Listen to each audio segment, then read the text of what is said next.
وصفة خطيرة: قبول بالماء الزهر لجلب الحظ ولجلب قلوب الناس إليك بالمحبة والقبول.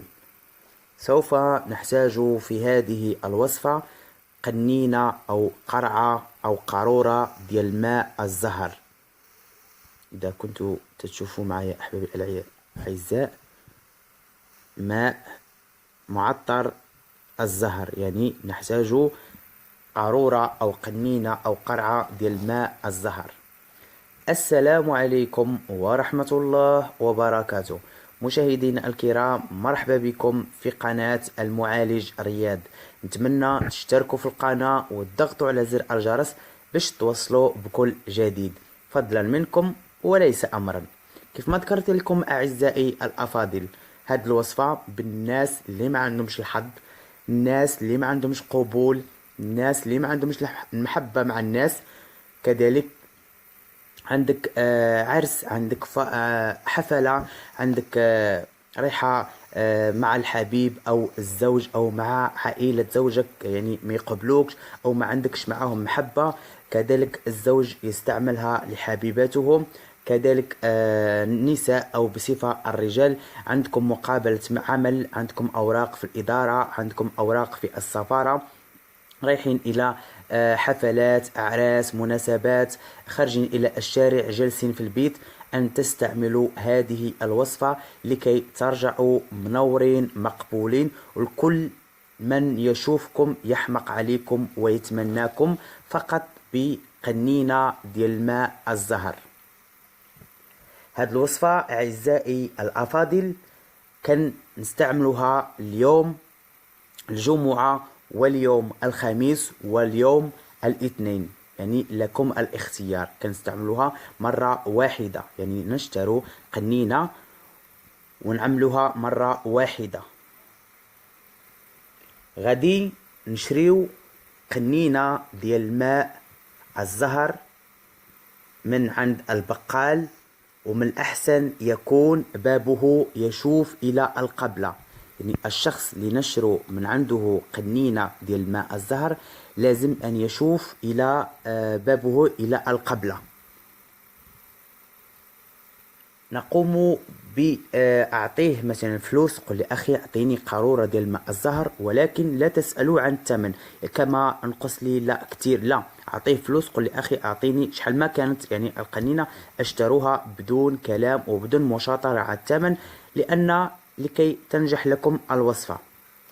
نشتروها ونروح إلى البيت، نجلس في مكان خالي من الناس، ونقوم بجلس في مكان نظيف.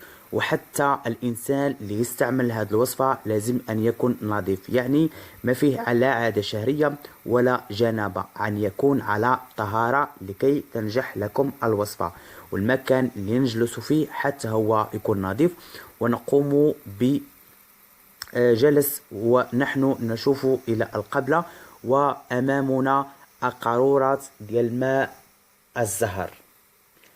نفتحوها، قبل ما نفتحوها نقول بسم الله 7 مرات: بسم الله، بسم الله، بسم الله، بسم الله، بسم الله، بسم الله، حتى نقوم ب7 مرات بسم الله. ثم أعزائي الأفاضل نقوم بمسك القنينة ديال الماء الزهر، ونقوم بتقريبها إلى شفتينا، ونقرأ عليها هذه العزيمة 7 مرات. والعزيمة تقول: أنت كيقولوا لك الماء الزهر، وأنا نقول لك جلاب الزهر، جيب لي زهري وخا يكون في قاع البحر. أعد: أنت يقولوا لك ماء الزهر، وأنا نقول لك جلاب الزهر، جيب لي زهري وخا يكون في قاع البحر. انت يقولوا لك الماء الزهر، وانا نقول لك جلاب الزهر، جيب لي زهري وخا يكون في قاع البحر. انت يقولوا لك الماء الزهر، وانا نقول لك جلاب الزهر، جيب لي زهري وخا يكون في قاع البحر. انت يقولوا لك الماء الزهر، وانا نقول لك جلاب الزهر، جيب لي زهري وخا يكون في قاع البحر. هذا هي العزيمة 7 مرات، والقنينة مفتوحة وفي يدنا اليمنى وقريبة إلى شفتينا. عند الانتهاء من 7 عزيمات أحبابي الكرام نقرأ وهي مفتوحة 7 مرات على القنينة ديال ماء الزهر. كل يوم فاش نحبوا نخرجوا من المنزل أو رايحين العرس أو حفلات أو مناسبات أو أي شيء، يعني عندما قرأنا عليها يعني 7 مرات، يعني كل تحتفظي بها في مكان يكون نظيف، ليس يكون متسخ.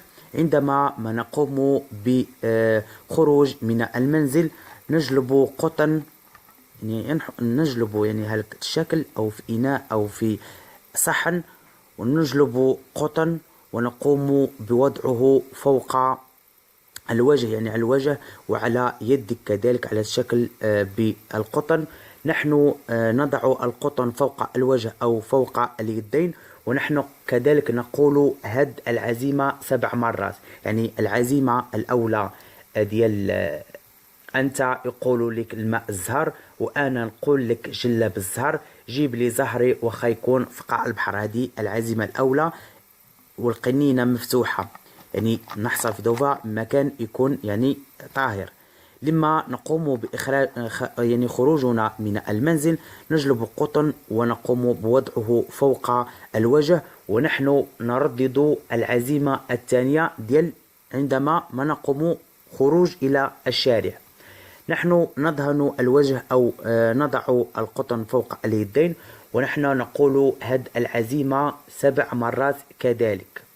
مسحتك يا وجهي بالماء الزهر، يشوفني حاكم يفرح، وإلى شافني تاجر يربح، وإلى شافني الورد يتفتح. هذه العزيمة الثانية مني نبغو نخرجوا من المنزل. مسحتك يا وجهي بالماء الزهر، إلى شافني الحاكم يفرح، وإلى شافني التاجر يربح، وإلى شافني الورد يتفتح. مسحتك يا وجهي بالماء الزهر، إلى شافني الحاكم يفرح، وإلى شافني التاجر يربح، وإلى شافني الورد يتفتح.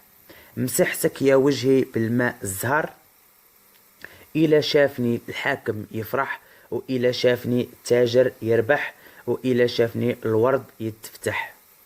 مسحتك يا وجهي بالماء الزهر، إلى شافني الحاكم يفرح، وإلى شافني التاجر يربح، وإلى شافني الورد يتفتح. هذه هي العزيمة اللي كنقولوها ونحن نقوم بوضع القطن ديال ماء الورد في الوجه وكذلك في اليدين. يعني تذكرتوا معي العزيمة الأولى نقرأها على الماء الورد، العزيمة الثانية نقرأها على نحن نقوم بوضع القطن في الوجه وفي اليدين، ونحن نردد مسحتك يا وجهي بالماء الزهر، إلى شافني حاكم يفرح، وإلى شافني التاجر يربح، وإلى شافني الورد يتفتح. هذه هي العزيمة الثانية من نبغوا نمسح الوجه أو اليد. العزيمة الأولى أنت كيقولوا لك الماء الزهر، وأنا نقول لك جلاب الزهر، جيب لي زهري وخا يكون في قاع البحر. عند الانتهاء أحبابي الكرام نقوم بوضع هذه القنينة في مكان طاهر. كلما ما نقوم خروجنا إلى الشارع أو أي مكان إدارة، مقابلة عمل، مقابلة أوراق في السفارة، أي شيء نقوم بمسح به بهذا القارورة ديال ماء الزهر اللي قرأنا عليها، والقطن كذلك، ونتجه أي مكان. كل من يشوفنا بواحد المحبة وواحد القبول خارق ورهيب. وعندما يعني تخلص لكم القارورة يعني نكرر الوصفة كيف ما ذكرتها أحبابي الكرام. ووصلنا إلى آخر الفيديو أعزائي الأفاضل، نشوفكم إلى الفيديو القادم إن شاء الله. مع السلامة، خليتكم في أمن الله ورعايته. ما تنساوش تشتركوا في القناة باش تبقى توصلوا بكل جديد، ومرحبا بكم في قناتكم المعالج رياض. السلام عليكم.